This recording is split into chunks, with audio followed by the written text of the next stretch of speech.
Hello, welcome to another edition of the Pace Report. I'm Brian Pace reporting live here at this year's 2011 Detroit Jazz Festival here in downtown Detroit, Michigan. A.k.a. Jazz Master, whistler, harmonica player, and guitarist Toots Thielemans is playing with the wonderful Kenny Werner on piano. And this guy has really been an icon in the music of jazz and popular music. He's played on endless movie scores like The Getaway, Midnight Cowboy. He also gave us a gem called The Theme of Sesame Street. He's the whistler of the Old Spice commercial, but he also is known for his dynamic harmonica skills.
You grew up in Belgium, and you were pretty much hit by the music bug because your father owned a pub.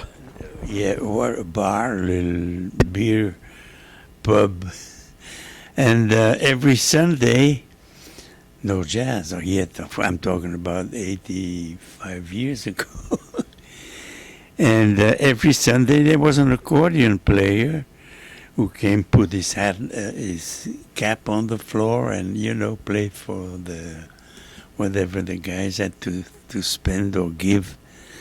And then somebody noticed I was in the crib, something like that, and I was imitating the motions of the accordion player.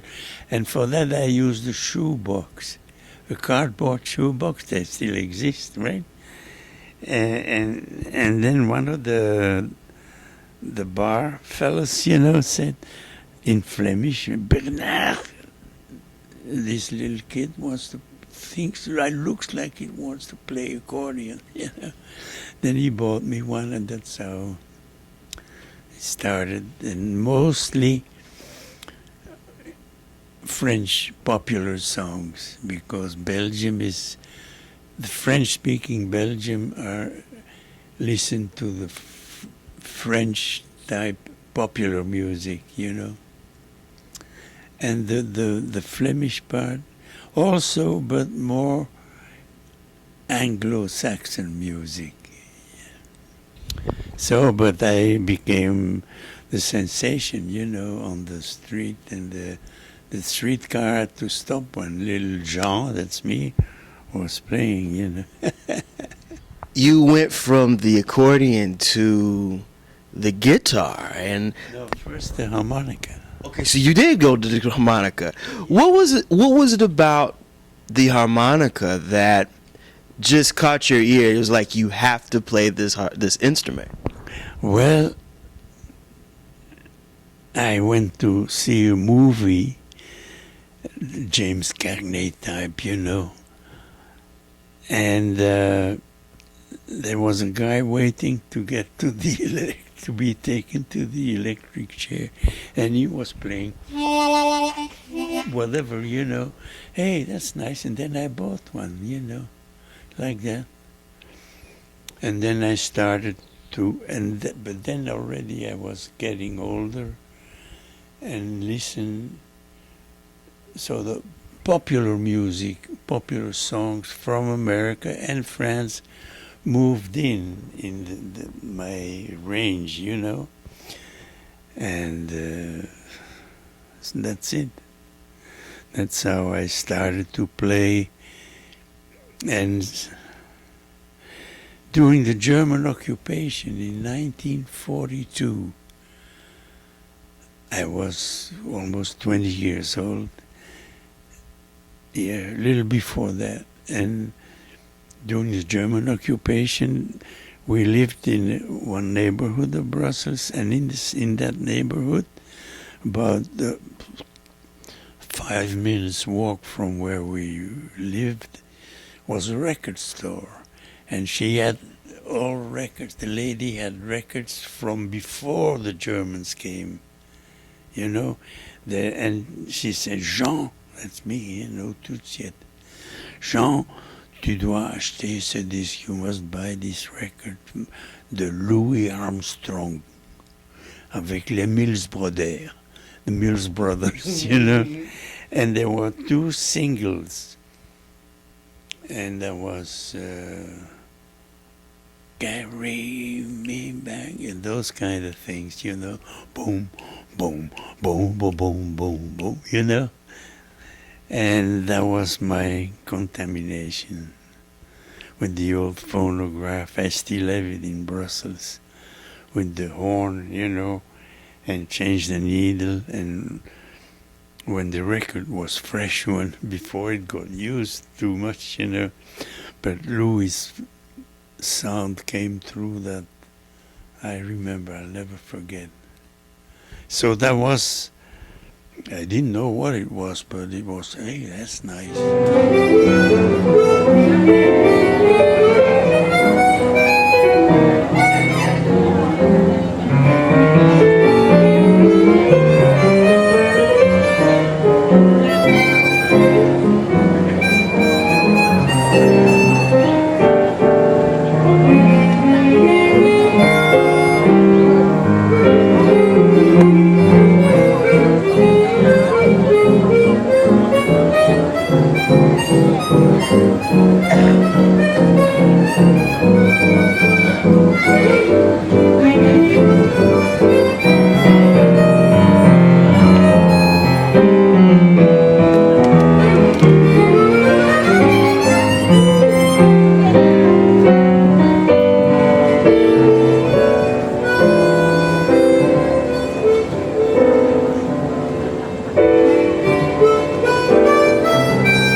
You play what's called the chromatic harmonica, but there are 2 or 3 different types of harmonica. Explain the difference. The blues are this diatonic. I try to play it, but some guys are very good at it, you know. But the chromatic instrument is used so powerfully by Stevie Wonder. It's a bigger model. And of course, what is there to say about Stevie Wonder, you know? And so I heard, chronologically, I'm older than Stevie Wonder. Of course, I was in business. I played already with Billy Goodman, with Shearing. And Stevie came on the scene in 60, right? But in 60, I had been 7 years in America. I had toured with Shearing, I started to get involved with Quincy Jones and stuff like that, you know. Stuff, excuse me. Hey, Quincy. But he's so underestimated as a musician. I mean, they say, oh yeah, he's popular and he sings and he plays harmonica, you know.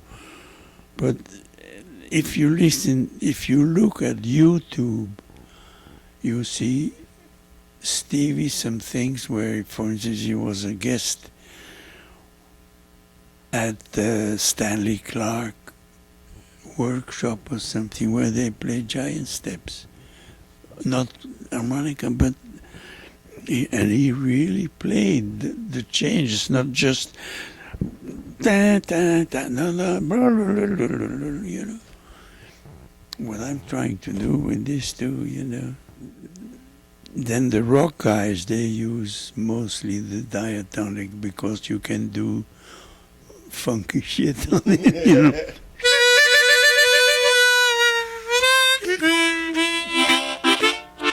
You know, I'm not doing it well, but I'm sometimes.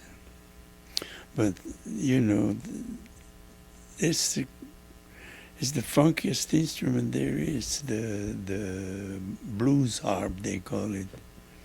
Some guys, the rock guys, and also some specialists.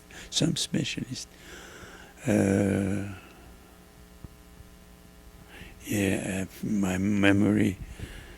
There's a guy from Chicago who does it very well.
You know, Toots, you have had a wonderful career. In fact, you're a great multi-instrumentalist. I mean, you're a great whistler, you're a great harmonica player and a guitar player.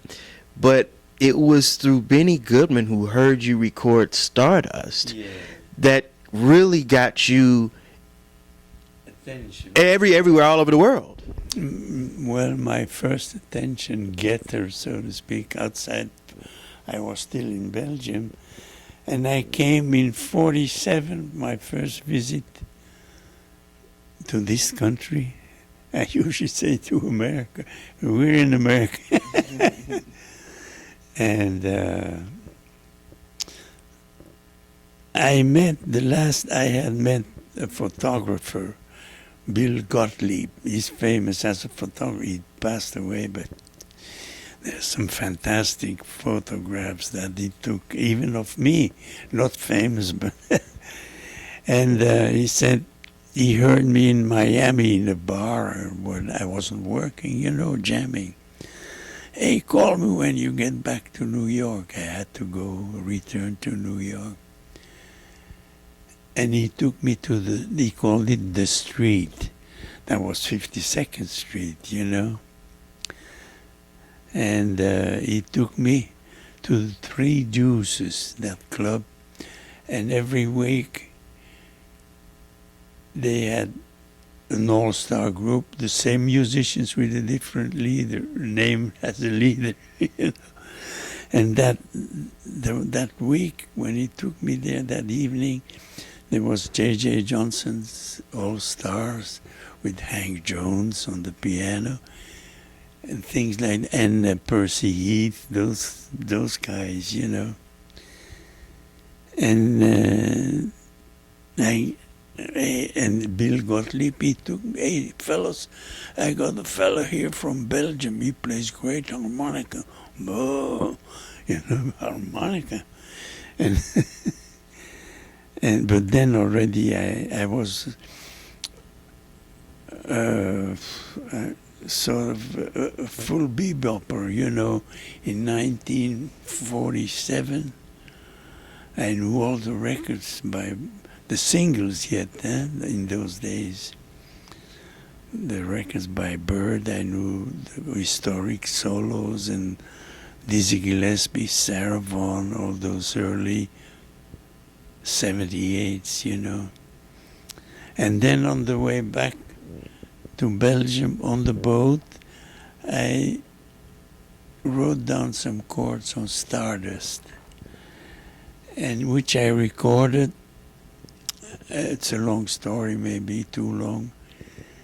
And I recorded in a garage with friends, 4 strings, piano, bass, and drums, and put that on what they called acetate. I didn't have money to get wax and stuff, you know, so it was acetate, and Duke Ellington's band came through Belgium, and I became buddies with Ray Nance. You remember the name? He played trumpet with Duke, and now and then violin, right? And I played him that. I said, give it to me, I'll take it to the States. And it wound up on the phonograph, long story, of Benny Goodman.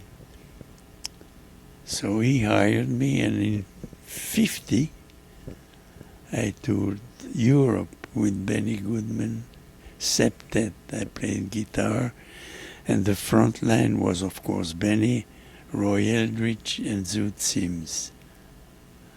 That was my first bath of Americana, you know, and of course jazz.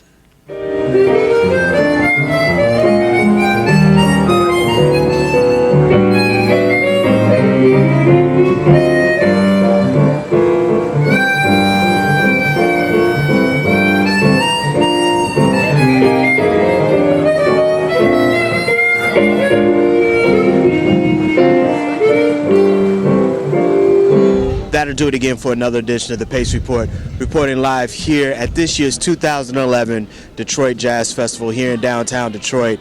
I'd like to personally thank Toots Thielemans for his time, as well as Mr. Kenny Werner, as well as the promoters and the staff of this year's 2011 Detroit Jazz Festival. As always, please visit my website, www.thepacereport.com, for my weekly column, as well as my past segments. Until next time, remember, if it's in the groove, it'll make you move. Until next time, peace.